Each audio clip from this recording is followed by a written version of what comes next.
아프리카 에볼라 사망 200명이 넘었고 우간다도 확산되었어요. 현재 순식간에 200명이 사망했고 한 번 걸리면 죽을 확률이 바로 90%. 어마어마하죠. 콩고 민주공화국에서 에볼라가 발생했는데요.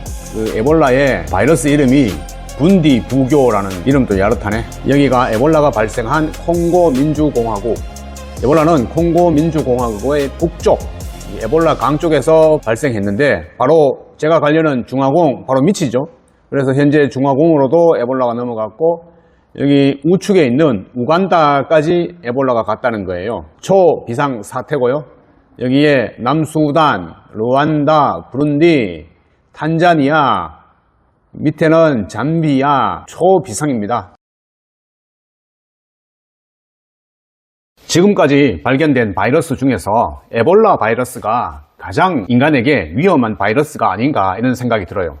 왜냐하면 걸리면 거의 죽는다고 봐야 되죠. 굉장히 무서운 바이러스입니다. 현재 아프리카는 아주 심각한 상황이고요. 우리나라 정부도 아프리카 콩고 민주공화국 지역에 최고 수준의 경보인 여행 금지를 발령했습니다. 질병관리청도 에볼라 바이러스의 국내 유입을 막기 위해서 콩고, 우간다 뿐만 아니라 루안다, 에티오피아까지 중점 검역 관리 지역으로 지정하고 공항 검역을 대폭 강화했습니다. 세계보건기구 WHO가 이 지역의 위험도를 최고 단계인 매우 높음으로 올렸기 때문입니다. 많은 사람들이 에볼라를 그저 지구 반대편의 옛날 뉴스로 생각하지만 결코 그렇지 않습니다.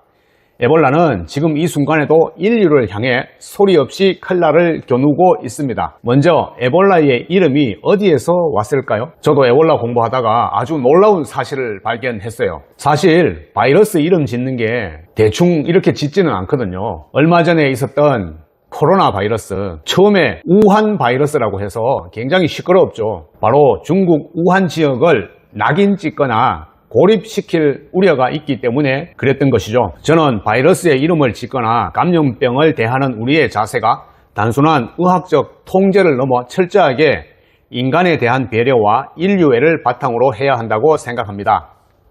질병의 이름이나 방역 조치가 특정 지역이나 사람들에게 부당한 낙인을 찍거나 고립을 자초해서는 안 되기 때문입니다. 역사적으로 질병에 특정 지역의 이름을 붙여서 씻을 수 없는 상처를 남긴 사례는 너무나 많습니다.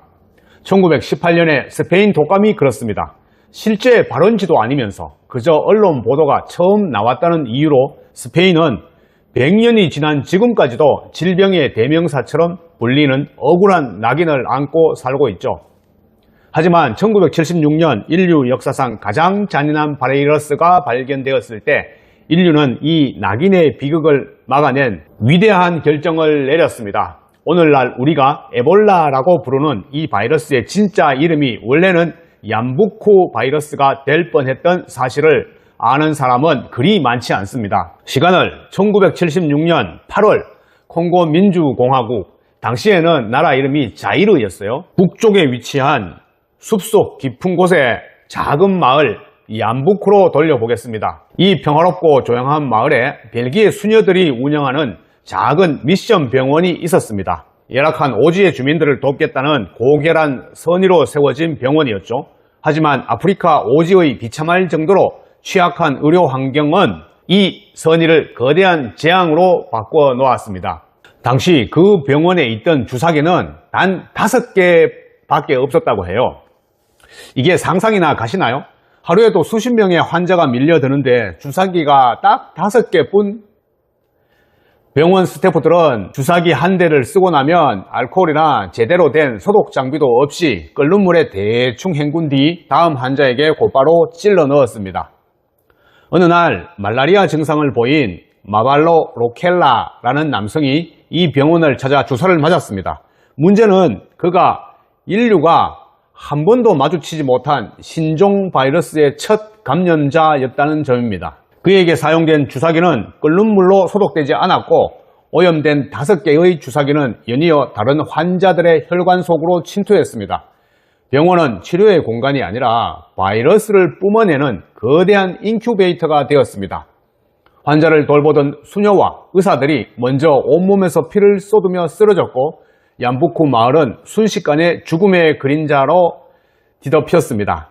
사망률 90%, 단 5개의 주사기가 불러온 대재앙. 이 끔찍한 사태를 조사하기 위해 벨기에의 젊은 의학자 피터 피옷 박사를 비롯한 국제조사단이 목숨을 걸고 얌부쿠 현장에 진입했습니다. 그리고 철저한 역학조사 끝에 인류 사상 가장 치명적인 신종 바이러스를 분리해내는 데 성공합니다. 이제 세상에 이 바이러스를 보고하고 이름을 붙여야 할 순간이 왔습니다. 과학계의 오랜 관례에 따르면 당연히 최초 발생지이자 가장 피해를 본 마을의 이름을 따서 얌부쿠 바이러스라고 명명해야 했습니다. 보고서를 작성하던 그날 밤 희미한 램프 불빛 아래에서 과학자들은 깊은 토론을 나누기 시작했습니다.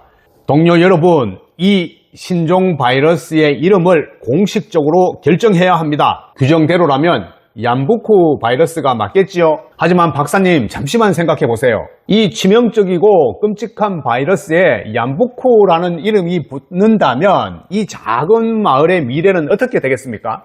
맞습니다. 살아남은 주민들은 평생 악마의 바이러스를 퍼뜨린 사람들이라는 낙인이 찍힐 겁니다. 전 세계가 이 마을을 외면할 것이고 경제적으로나 사회적으로 완전히 고립되어 영원한 사형 선고를 받게 될 게 뻔합니다. 이미 병으로 가족을 잃은 이들에게 그런 잔인한 오명까지 씌울 수는 없습니다. 그렇군요. 질병의 공포도 모자라 주민들에게 사회적 낙인까지 줄 수는 없는 것이 마땅합니다. 좋습니다. 얌부쿠 이름을 지웁시다. 지도책을 가져와 보세요. 마침 이 마을 근처에 흐르는 강이 하나 있었어요. 그 강은 아주 작은 강이었는데요. 그 강의 이름이 바로 에볼라 강입니다. 그래서 그 강의 이름을 따서 오늘부터 에볼라 바이러스라고 부르기로 한 것이죠. 과학자들이 보여준 위대한 인류애와 사려 깊은 배려 덕분에 이 얌부쿠 마을은 끔찍한 오명으로부터 구출될 수 있었습니다. 지도로 한번 확인해 볼까요? 콩고 민주공화국이라는 나라고요. 이 북쪽에 여기입니다. 얌부쿠 마을이고 바로 중화공하고 경계 지역이죠. 요 위쪽이 중앙아프리카 공화국입니다. 확대를 해보면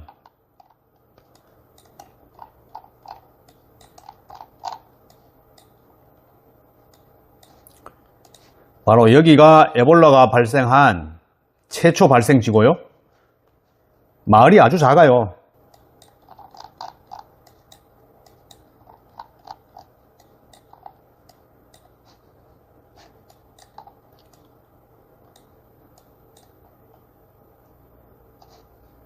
이게 마을의 전부인데요. 여기 보면 몇 집 살지도 않습니다. 숲속 정말 작은 마을인데 여기서 에볼라가 발생했다는 게 믿겨지지 않을 정도죠. 아주 평화롭게 보입니다.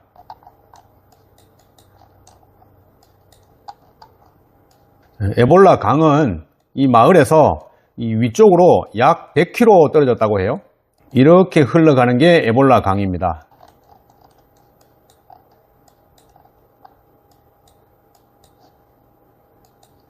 숲속 안쪽으로 이렇게 작은 하천이 흐르는 것 같죠?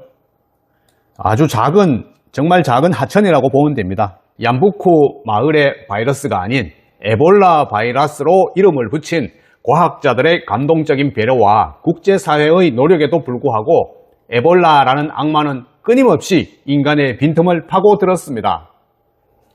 그 정점이 바로 1만 1천 명 이상이 사망한 2014년 서아프리카 대발생이었습니다. 불과 12년 전이죠. 이때 저도 당시 아프리카 세네갈에 있었거든요. 전화를 받았어요. 박사님, 큰일 났습니다. 이웃나라 기니에서 에볼라로 사람이 죽었어요. 그런데 그 장례식에 참석한 세네갈 사람이 국경을 넘어서 다시 세네갈로 들어왔습니다.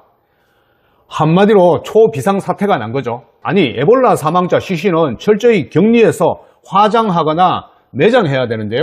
도대체 어떻게 접촉한 겁니까? 그게 현지 전통 간섭 중에 죽은 이의 영혼을 기리며 시신에 손을 얹고 기도하는 문화가 있어요. 에볼라는 사망 직후 시체에서 바이러스가 가장 폭발적으로 나오는데 그걸 모르고 손을 얹고 접촉한 뒤에 세네갈로 들어온 겁니다. 결국 그 두 사람도 세네갈에 도착하자마자 증상을 보이다가 사망했습니다. 한마디로 국가 방역이 뚫린 거죠. 병원 체계도 취약한데 세네갈 전체로 퍼지는 건 시간 문제였습니다. 사태는 걷잡을 수 없이 심각해지고 단순한 주의 단계를 넘어 언제 어디서 감염될지 모르는 극한의 공포가 현지를 지배했습니다. 대한민국 정부와 코이카 본부 역시 비상이 걸렸습니다. 그래서 그 당시에 코이카 봉사단 전원을 바로 한국으로 철수 명령이 떨어졌고요.